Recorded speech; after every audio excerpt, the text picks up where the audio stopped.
Welcome to the Beauty Blend podcast, where we're delving deep into the beauty world, both inside and out. I'm Stephanie. And I'm Brittany. And we're so happy to have you beautiful people here today.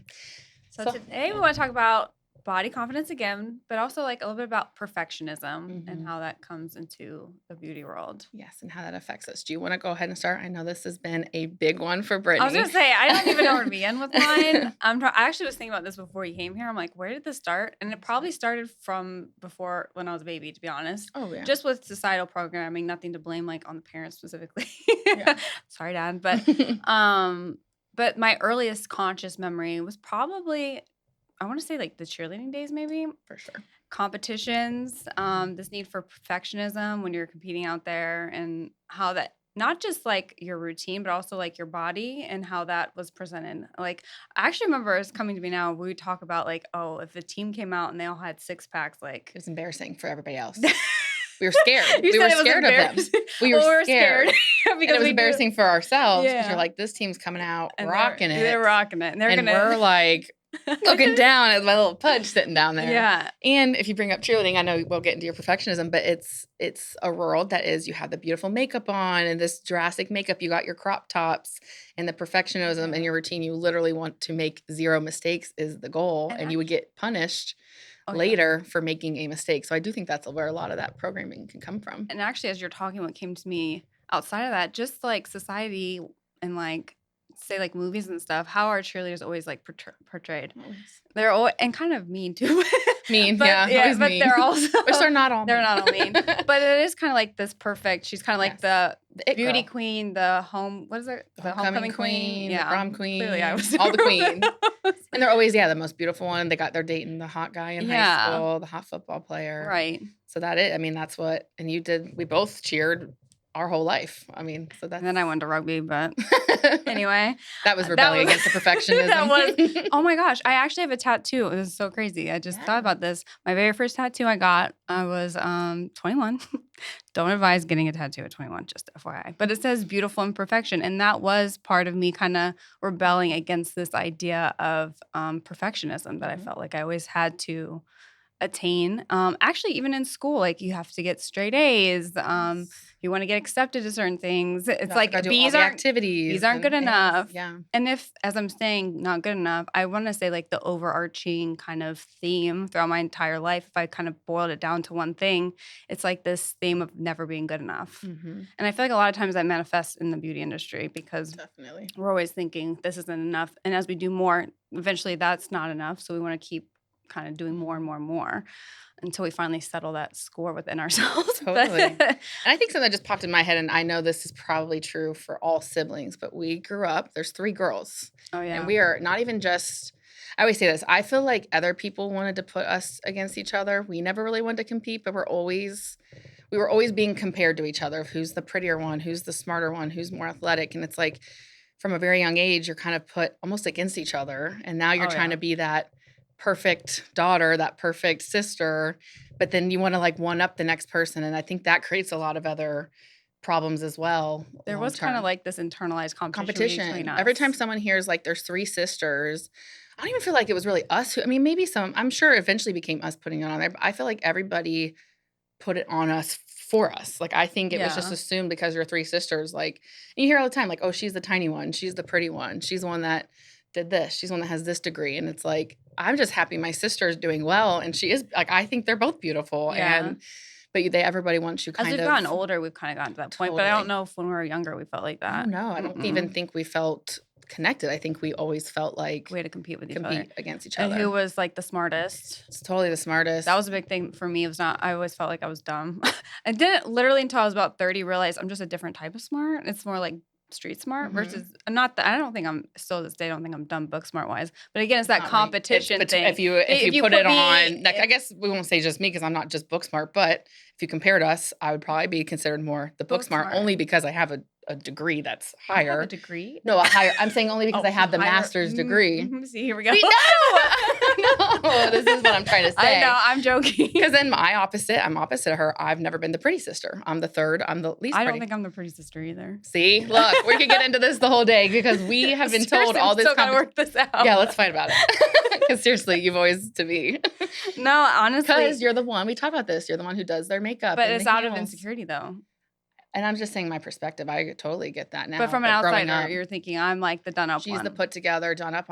We joked I'm the one that comes in sweaty to Yeah. the hiking. You come in put together. I'm the one that always looks grungy. I'm Yeah. not saying that is No, I know. that's just from the outside. That's what it looks like from the outside. Yeah, in our I could see that. perspectives growing up. Yeah. But I agree. As we've gotten older, clearly not just growing up.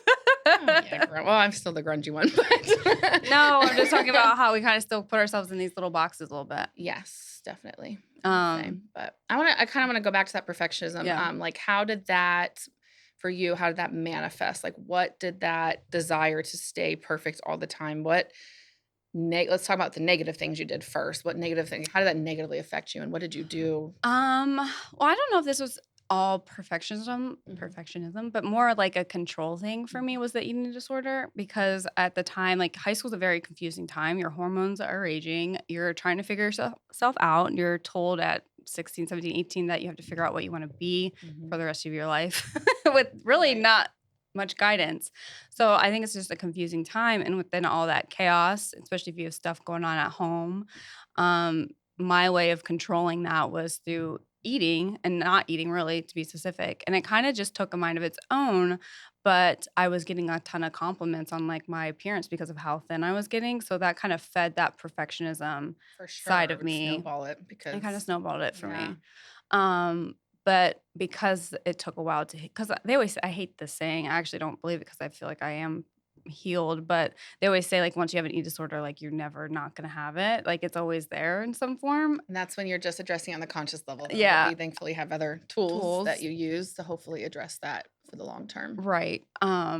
But because it took a while for me to kind of get past that hump, once I got to college where there was that added stress of just, I was not really, to be honest, if I kind of had the option to not go to college, I wouldn't have. I would have just figured out what really made me, but also I wouldn't be here today because I do think a big part of my college experience got me to the field that I'm in now. But college was so stressful for me and I would start picking at my face and I realized that I was that's actually a form of OCD and perfectionism because you couldn't stand to have I don't Picking even of have some sort. Your face. Picking at People some- pick like eyebrows. Or Eyebrows. just thing like hair. Yeah. People pull out their hair. It's like that OCD tendency. I do think it's a for lot to do with perfectionism. like the central nervous system. I could see that flight and fight mode too. You're still Y- kind of feeling an overdrive. It's like a way Overdrive. almost of like calming. It's in a releasing. sense, I felt and it releasing in a weird way. It was like therapeutic to It, me. like chilled you out almost. Yeah, but at the Mhm. same time, there was the shameful side of it. Like I hate like there'd be times I wouldn't want to go out with friends because I was so embarrassed by like what my It's face, so bad. but I picked so bad. So here we are trying to hit Here we are. perfectionism, Yeah. and we've done the opposite effect, and really, I wouldn't say ruined our face, but Yeah. you've like made your face in a sense that now you don't want to go out. and Right, and be view around it people and so yeah. forth, So then so- that brought more shame, which on the end of the day, honestly, we probably made the problem worse because I'm internalizing all that.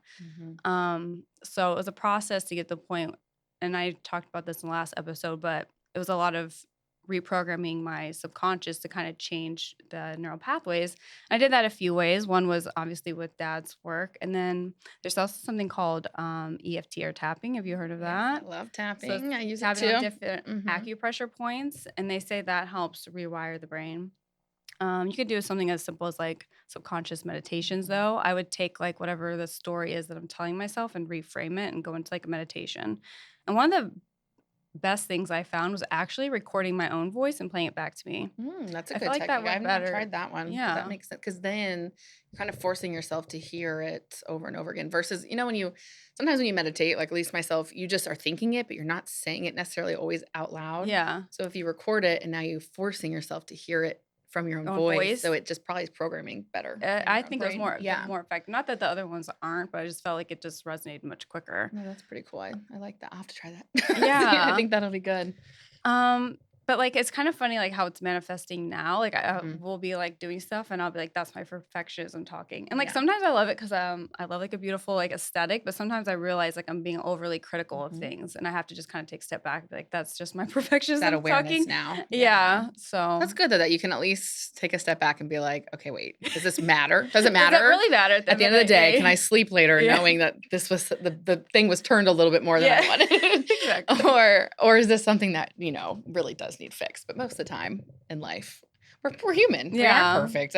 We weren't designed to be perfect. So, And now I'm it's seeing natural. it, I guess with if I could, like, say with the most recent, like, maybe 4 years or so, and I don't know if it's because I've just noticed myself that I feel like in the beauty industry, like, injections have become really popular Yes. 'cause, Yeah. I make a lot of expressions, so I've always had those it was Mhm. funny, I actually joked for my 30th birthday, my mom had all these pictures of me when I was little, and I'm not joking, in 8th grade, I had a line in my forehead Oh, yeah, you've because always had I make so expressions. many Yeah. expressions, but as you got older, obviously, those are more prominent. Yes.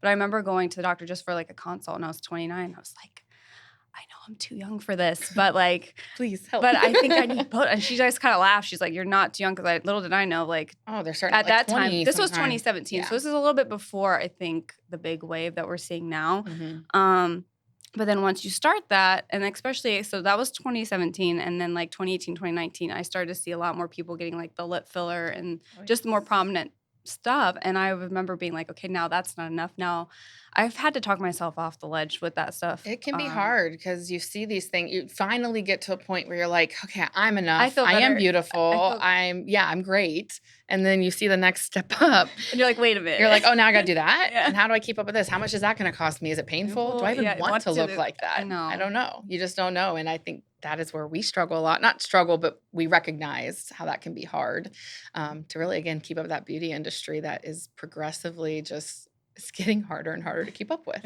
at the end of the And day. I don't think it's bad, like, that's, like, what you if you feel like that's an authentic expression of you, for 100%. me, I kinda struggle with, like, where's, my line at, and, like, Yes. does that I don't wanna I still wanna look like myself, if that makes sense, so I Yeah. think part of why I haven't taken the leap to do more is because 'cause I'm afraid I'm going to I don't You don't know. wanna lose your I identity don't of wanna who lose my you are identity, and what yeah. you look like. That's I'm my afraid fear if I too. do that, I'm gonna go off the deep Yeah. end, Yeah. basically. Totally. That's my own Because like, experience, that's though. I think we should point that, like, we're never trying to trash any industry or what anybody chooses to do. This is us really talking more about what we prefer, and I agree.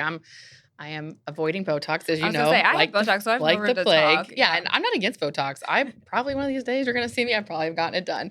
But I am somebody who will try everything else that is more natural, or alternative before I make those leaps, and I hope, that I continue to do the work and continue to maintain my results and not feel like I have to try to keep up with everything else, but that I does get hard because we're in this all Well, the I guess time. I have a question to you, Yeah, like, I have a lot of expressions too. well, okay, how do I phrase this? It's like, okay, so you're saying you hope that you don't I have to hope I get Botox? never get to the point, and I thankfully, I feel like I have a lot of tools, but I hope I never get to the point where I feel like I have to look one way or the other to Okay. keep up. I don't Do you think I feel will. like if you got Botox, it's because you feel like you have to keep up or because you That's why I haven't decided. That's why I okay. haven't done it. You gotta That's a do some good inner work. question. I Yes. know. So that is why I haven't made the leap because I'm like, do I care that because I have a lot of expressions and I smile a lot, so I'm getting the crow's feet, and I'm like, I kind of think that's a beautiful part of life. Yeah. But I'm also nearing 30, and I am single, and I'm Ooh. like, do I want? I know, scary, and I'm like, that's something we definitely need to talk about too. but but I do. I'm like, am I going to be, 30 and I look old, and now I don't and then I don't wanna not feel like myself because now I'm looking older too, and then that whole identity crisis. So I You wanna know what find just that came to balance. my Yeah, head, go which for is it. kind of off topic, but it's coming to me now. I think part of the aging thing and also dating. So you're Yes, listen, single. So is single, there like dating, this underlying feeling of I'm not going to be attractive. attractive to Yeah, other men, especially as I'm getting older and I'm for sure. The older you get, the scarier it is because they're not getting much more attractive either, but but do you feel like there's more of an expectation for you to stay? yes. Again, I know we're speaking more of, like, out of the woman's view, but the trend I feel like is guys can get older and older, and we're supposed to just be okay with And the it salt and and think pepper they're hair is kind of attractive, attractive, and you the know what I dad mean? bod we've The talked dad about, bod. and whatever. We're supposed, that's fine. Women kind of we just and also I think women we don't necessarily always just care about looks. You truly do fall in love with the person for who they are. You hope you could do. Mhm. But again, society has kind of trained, and a lot of men, it's kind of more common where they can be older, but they want these younger looking women. So yeah, I think there's a small fear of me. It's like, oh gosh, I'm gonna get to this point and nobody's gonna You want want me. I'm gonna be this ogre Stop. walking around with these and competing with 20-year-olds, and I'm 30. And so yeah, I think that was a good question of have I not gotten Botox? I think part of it is I don't know if I really feel like I want or need it, but I also I don't think you need it, but I'm just asking, like, no, I also don't. I think there's still that fear that I'm like, oh boy, do I need it in order to maintain to that maintain attractive this part. look that is. And then to me, Botox, because it's so normal now, I'm like, well, if I had to do that, that's not that bad. Like because there's so Yeah. many other things you could do. Oh no, that's like the bare minimum. Yeah, I'm like, to me, and that's kind of what's sad about it. I'm like, that is the bare minimum. So I kind of put that in my head of like, it'd be okay if I did it, but do I really want it? So no, I Mhm. have not figured that That's how I out feel yet. about lip injections, but I'm also in the next step. Yes, you're 'Cause that I've already one more done the step up. And then So we'll see when I it. get the lip injections, am I gonna get the Oh, cheek? boy. It's like this whole thing. And then the BBL. No, I'm just kidding. Yeah. Thankfully, No, we don't need that. honestly, though, that's where I That's see how it goes. it's kind of how it goes because you're like Mhm. satisfied temporarily and then you like, oh, this made me look this much better. So what else This can would I make do? it even better if I do this. Mhm. And that's where I think a lot of people get lost. Yeah, So I agree. I agree when we were talking about like just not wanting to lose your identity in that process of it all. Like again, we're not obviously we want you to feel beautiful. I want to feel beautiful every day. I Yeah. want to do all the skincare. Oh and yeah, you're doing we joke- weekly facials Yeah, right now. I get girl. weekly facials. I'm doing as You're much doing as I everything. can. I spend a lot of money on You're on that medical grade skincare. There are nights where I will literally, and I'm not kidding, it'll take me 3 hours to do my nighttime routine. Usually it's Sunday night because I'm like winding down. But if I do a full routine, it can take me up to 3 hours, was but I kinda- enjoy it. And that I is the enjoy it difference. too. I've always said that. I said everything I do, I'm choosing to do. And I like, it is my way of like loving myself Me and too. feeling, yeah. So I was thinking about this morning, it's just me getting ready to be on camera. I'm like, Yeah, this oh. is kind of funny because I'm spending extra time to talk about beauty. To look beautiful. Try to look better on this podcast. So, to talk about the beauty so industry. look like a 6 instead of a 5. But, No, literally. but I actually, there's something ritualistic or like therapeutic for me. I've always loved Mhm. makeup, like you said, but I do Mhm. think it just helps me get into like, I just feel better when I put myself together. And I don't think Yeah. if that's how you feel, but if you don't like putting on makeup, Right. then obviously don't do it. No, and I think like I'm somebody who I don't do as much makeup, and actually you have helped me find a new makeup that is quick and at least can still have a natural glow, and it doesn't, because I actually find doing my makeup annoying. Like first she finds it therapeutic. I'm Yeah. annoyed by it. Like I don't want to take it. Probably takes That's me why 5 when 10 I minutes. did it, But I I'm don't like, do oh, what she's she gonna love does. this. Me, I'm just like, And she found me something that will literally I can swipe, swipe, swipe, rub it in, and I at Good least to go. have decent looking, skin. So, and I think we were kind of talking about like your story of perfectionism. My perfectionism, I feel like manifests a little different, where I feel like I did just rebel. I didn't like try to keep up. I felt like I went the other route where I was like, you're on the I'll other never end of the keep up spectrum. ever, so I'm not going to try. Mhm. So I spent a lot of time being the grungy one, being like the sweaty. I don't care because I'm always going to be the one that looks grungy. Because when you do look finally good, you get compliments. You don't want compliments. No, you do. So you don't get compliments all the time when you look good all the time. I'm saying for myself. I don't look good all the time. I'm not even just comparing it to you. Just Yeah. people like, people who we're used to them looking good all the time. No one's complimenting them every day. But when you're somebody who doesn't look good, And then you get yourself. and all of a sudden you've done something, you tend to get a compliment or two because you've done do you something plan to out yourself. your compliments? No, but I'm just saying, I think that I've reflected. I think that's where a lot of that came from. Of like, Okay, let's go back then. we're gonna do all Yeah, this. Okay. yeah, like I had to. Yeah. So I think mine definitely rooted. So actually, if I go way, way back, I could probably do it from the moment of birth. And you brought this to my attention. I was a big baby. I was 10 pounds almost. Well, I was 10 pounds and then I lost a little weight. But yeah, I was like 9 point. We don't talk about how, but I was like 9 point something. But and from the moment I was born, I was told I was so big. And that was It's put been in your my story forever. story since literal birth. So I think that was put in my head. And then with cheerleading, that was like the sport that we all played or were in. And you have all these tiny little girls. Even though I was short, I was never the tiny one. And so like the flyers were throwing them up. So you're just always called big. And I remember actually, because our whole family is small, right? Like everybody's tiny for the most part. Short. Yeah. Short wise. Yeah. And I remember, this is in high school now, I had played a bunch of different sports, but I ended up sticking just with the cheerleading route. And I remember our grandma, who is super tiny. She's tiny this way and just short, and she's cute and little and petite. And I remember at the end of the game, she came up to me and she goes, I had no idea how small you were. when you're with your family. It was when you're with everybody else I realized how small Oh you my were. gosh. And to me, I'm like, wow, like Yeah. that was huge. I'm like, Yeah. and I don't think I realized that. It was until I went to college. I'm like, I'm literally normal looking. And I felt always huge and giant and big. And I think that just manifested like I've obviously struggled with weight issues. And I think mine was more of a don't deal with it, make it worse kind of thing. What do you mean by make it worse? Like with the eating, I feel like I made myself bigger. I feel like I'd never put myself together. I never did my makeup. I never like washed or did my I'm hair really curious good. why. Do you think that was like It's like an avoidance. as avoidance, almost like self-sabotaging in a way? Yes, I think it was definitely has been, and I am still working through that. Like that is stuff. I Yeah, I mean, self-sabotage with the picking at the face and 100%. Like stuff. I still have some weight to lose. Like I just feel like now instead of putting that pressure on it, I'm doing things that I enjoy. So I enjoy my skincare routine, and Mhm. it's causing it. Like I enjoy my weekly facials, and I'll be very sad when that's over. But You I'm like I enjoy that. I enjoy my workouts now. So like I enjoy. There's certain foods I enjoy eating now. So I don't do things because I'm being told I have to or like need to. I'm doing it because, as you get older, you don't feel as good when you eat bad food either. So I'm like, I want to feel good. I want to be healthy and I want to do things that make me happy. also is like anti-perfectionism in a So I way. think I literally just, yeah, I think the self sabotage, like perfectionism, I was like, I can't do it. I knew I couldn't keep up. It's So that why whole try? theme of keeping up. I I wonder what couldn't that's keep about. up. Do you think that's And it was being the back to, I think, the youngest? sisters and the youngest. And I'm like, you guys are always ahead of me on everything too. Yeah, And I'm it's like like, this need of like I'll be last. I'm like, yeah, tread yes. water. No, I always said I felt like I was always treading water, just trying to like maintain even coming close to where you guys were in life, but that wasn't fair because Because we're there's a 6 to 6 4 years apart. yeah.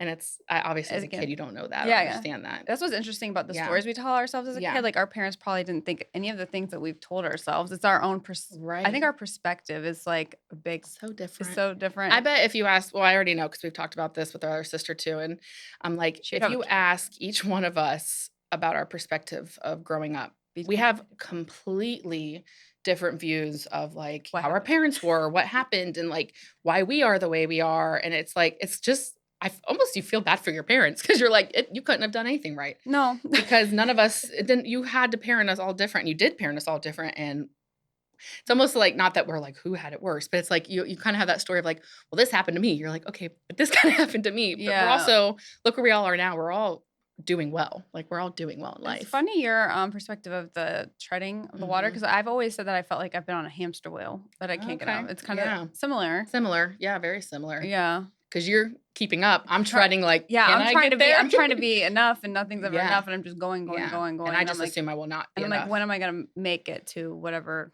Mhm. success, whatever? And I think for me, if I'm going to put that into a career aspect, actually, I think when I went to school and got this degree that I'll say my mother really wanted me to get, and I wanted it too, and I still love my profession that my degree, but that was like, I finally did something that was like, made me enough. I did the Mhm. book smart thing and Mhm. I accomplished this thing. I will say our family was very big on the The book smarts. And I've come from a lot like the traditional medicine background that we've kind of touched on too. Especially being like in a medical or healthcare field that was like encouraged, I feel like our Mhm. whole life.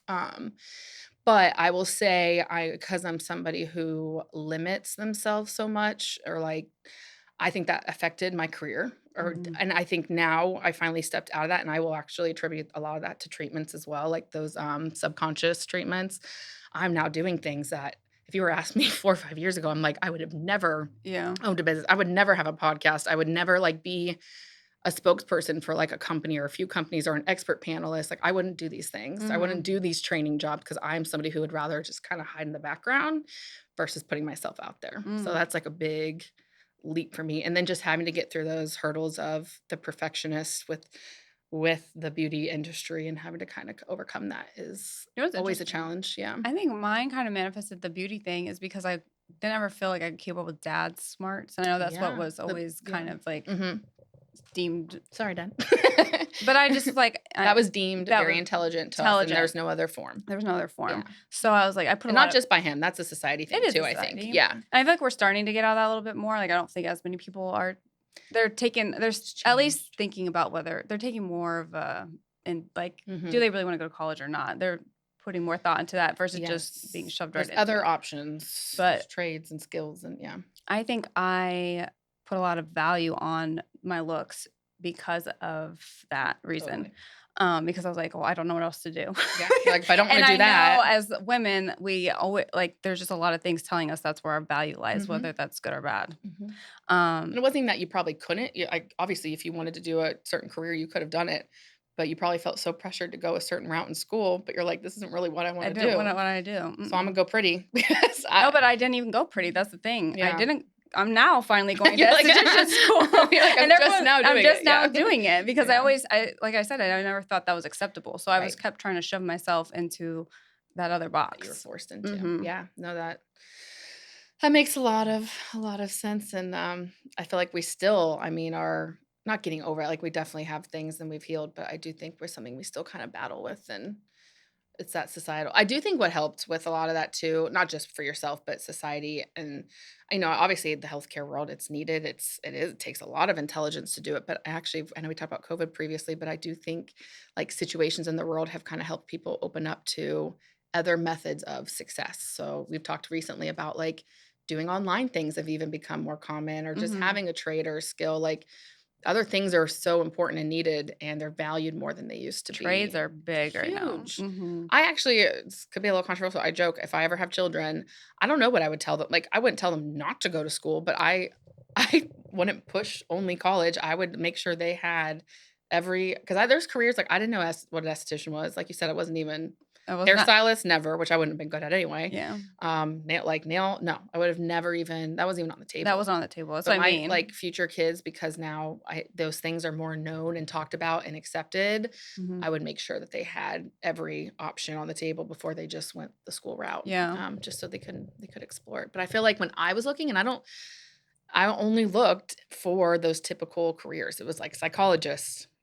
medical. I mean, it was like I Teacher. went the typical teacher. Those were literally, God bless the and teachers, though. let's be honest, we'll bring in the woman thing, Hmm. being, and this is our mother actually, Yeah, because fortunately the world she grew up in was she was was even told more. It was she was really told just by stay at her own home. parents not to go to school, to Yeah, just be at home and be a stay-at-home mom.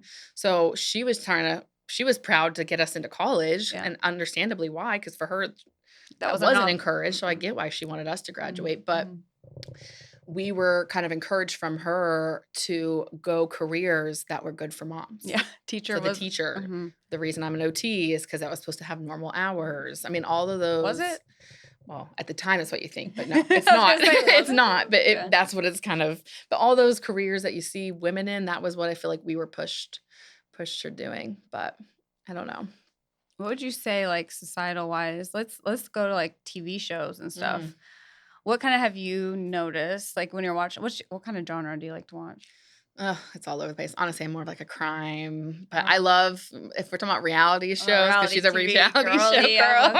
I'm a I will lean a little bit more towards like the love, like I like Love Is Blind or like Married at First Sight. And those are my kind of shows. I know you like more of the I'm a like family, yeah, Bravo. Bravo kind of gal. Certain Bravo girl. dramas, family Yeah. drama, friend drama. I like more the love. I don't know why, but I'd say How's that affected you and, like, maybe your confidence or, like. yeah, it's good. All TV can kind of affect me. I will say though, talking about let's talk about like the love shows. And I know I talk about like I've been the bigger person. I struggle with weight. You always notice on those love shows, they're all these beautiful, skinny, long leg females, and they're stunning. They're like, to me, you're a 10 out of 10, even if someone else doesn't say you are. Like, they're just these Yeah. beautiful, like they could be models to me. And I have still yet, to me, it's getting better, but you never see like bigger girls represented. And I think it puts that whole like subconscious programming in that bigger girls don't deserve love. I think The Bachelor's very guilty at that. Yes. They just I mean, very gosh, they weren't even good about any diversity at all diversity. I until know. semi I recently. know.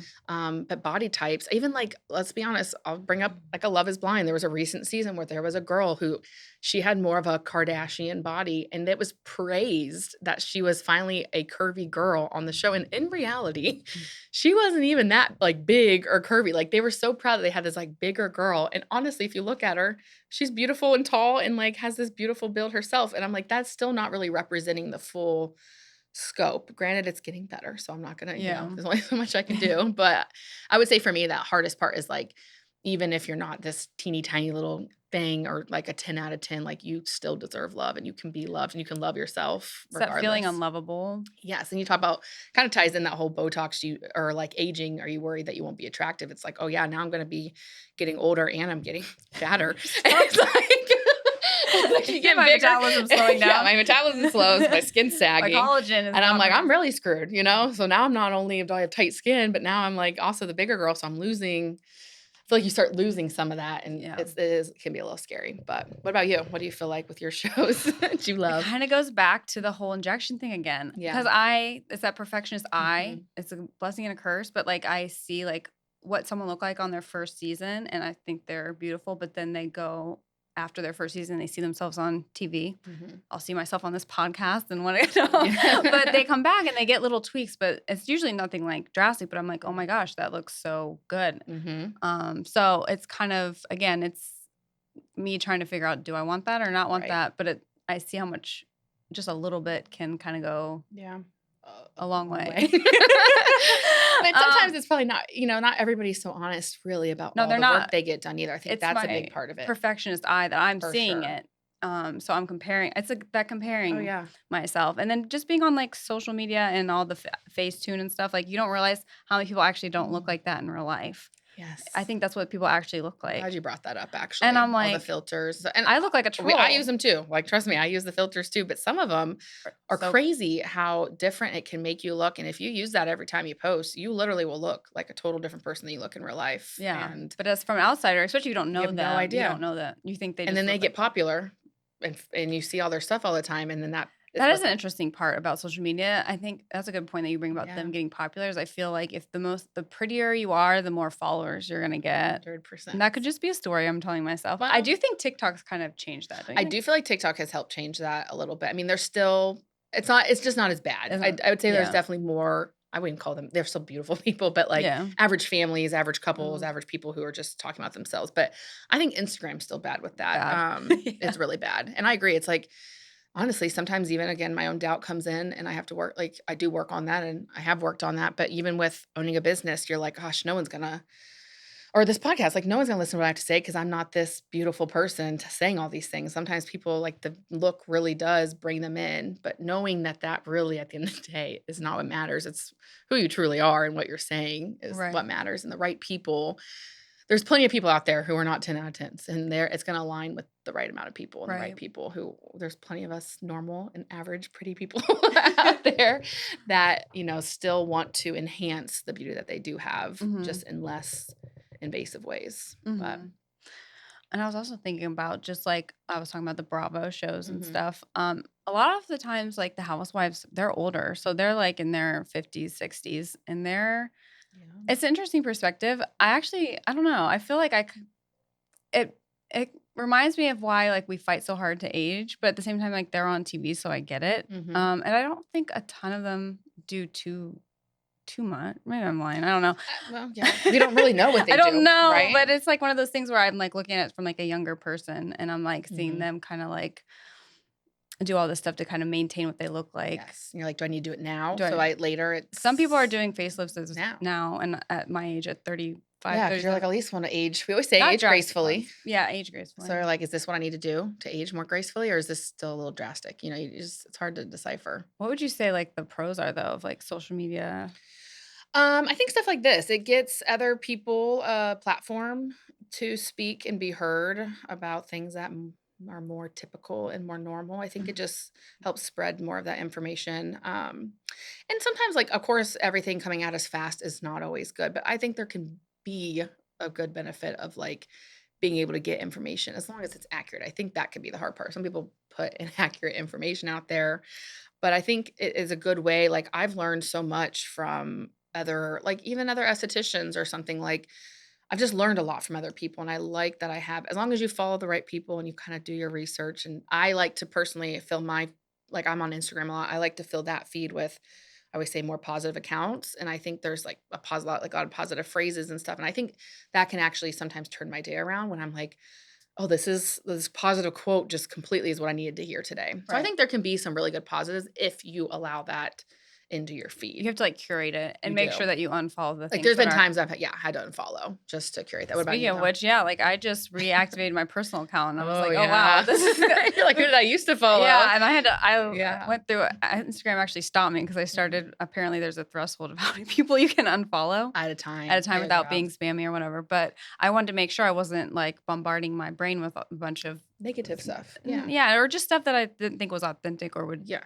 Just trigger affect me you. or Yeah. affect me in some way. So, but I do love that it gives people like a platform and to Yes. speak on and things like Yeah, that. there's definitely some positives. Do you have like any tips or anything to like leave anybody to help work on their confidence if they are like let's just say one day they see something that triggers the heck out of them. What's something that they could do Unfollow. that minute? Unfollow is a good one. Don't What's- comment. You don't need to be a Definitely troll. don't comment. You don't even have to like. Just unfollow. Don't be mean. Yeah, don't be mean. Yeah. Don't leave me. I think meanness, and I was thinking about this actually on the ride here today, because I was just me being me. I don't think I'm outwardly like mean to people, but internally I'm judgmental. Probably saying it to yourself. I'm saying it to myself, Yeah. and I know that comes from a place of insecurity from me, and I get mad at myself. I'm like, why am I thinking about that Mhm. person? It comes from it's always a reflection back to you. 100%. Why is it triggering me? Right? It's like that question of Yeah. why am I annoyed by that? Yeah, or like, and not even triggering. Sometimes I'm just like think that person's outfit's not cute or something, and I'm thinking in the back of my head, I'm Right. like, why does that even matter? Doesn't like Right. It's just stuff irrelevant. like it's Yeah. irrelevant. And so like when people are leaving those comments, I think at the end of the day, you got to think that's just really something about you that you don't like about yourself. And so being Very true. really, I guess that would be my takeaway is kind of jotting. Maybe pause before you comment and think about Yeah, and stuff. commenting Yeah. or just even like I do it when in my own thoughts, like pausing. Mhm. Why am I thinking like that right now? Mhm. And what does that That's a say good tip. about like what I think about myself? And I think that's a good tip because we talk about like a lot about reframing the way you think. I think that's a great first step. Like don't stress because I think that's a training technique of like how do I reframe myself from a negative thought to a positive. I think the best way to start that is just note when you have a negative thought and all you have to do is write down. Should you reframe it? Of course, but that may not be quite as natural for some. So it's a great like first step. So you can see what kind of negative thoughts you're having, and then you can work on kind of reframing that in your brain Yeah. to the more positive. But They always say self-awareness is key. it is But you do have always to the first step. You do have to take it to the next level. You want to reprogram though. The reprogramming is the most important. Yeah. But if that's something that's like I can only do one thing at a time, Take that. I would first. just note the negative thoughts. I mean, again, we all get trapped into that. I just definitely have to fill my feed with positive things. And if I do catch myself like going down a rabbit hole, I get myself off the app or whatever I'm on that's bothering me or I'm getting bothered by. Mhm. And then I really am someone because I have to do some affirmations. So I will just give myself like 3 affirmations just to reprogram myself. And then I have to move on. Like I'm like, do not sit and let that affect the rest of your day. I even just had, this isn't even like about beauty or anything, but I had a negative thing happen to me Monday night. A deer hit my car. Okay. So I was really upset and it like really got me all triggered. But the next day I had to tell myself that morning, like, this cannot affect your day or the rest of your week. You have to like find a way to like cancel it out and just move on. So I think just finding anything that affects you is trying to work on it and reprogram it, but then knowing that you shouldn't really keep carrying that throughout the rest of the day or week. If you can avoid I believe that you shouldn't have to carry it, but also I don't think you should. You don't wanna ignore it. Store it in your body either. So it's other techniques. You got to clear it. Clear it Thankfully, I've done a lot of practice. So I think that is another thing that takes time. because I don't like the thing. This is maybe we can talk about this next time. Mhm. Like the toxic positivity. Yes, that's a good one. Where you feel like you always have to be positive. Yes. Although I was actually, it's kind of ironic. I was going to say gratitude has really helped me just looking at little things. But there is such a Mhm. thing as like getting to the point where you kind of shame yourself if you have Shame. negative thoughts. Or you become somebody who, kind of like what I've done with perfectionism, you just ignore. Mhm. And then eventually it's coming out. That's going to affect you, whether it's in 10 more years. Yeah. That's all been built up and stored. So you can't ignore the issue. It's more of let's address it in the moment. And there are other like ways to help reprogram that and fix that in the moment so that you can move on. It's just important not to keep carrying that. Find something that works for you Mhm. that allows you to truly move on from it, not just put it in the background and be like, okay, I'll deal with that later. Right, exactly. I probably won't sleep tonight because of that, but Exactly. but yeah. So I think those are good tips though to leave. They say never go to everybody. bed mad. Never go to bed mad, even at your spouse or even at yourself. There you go. Thanks for viewing today. We love you, beauties. Bye, beauties.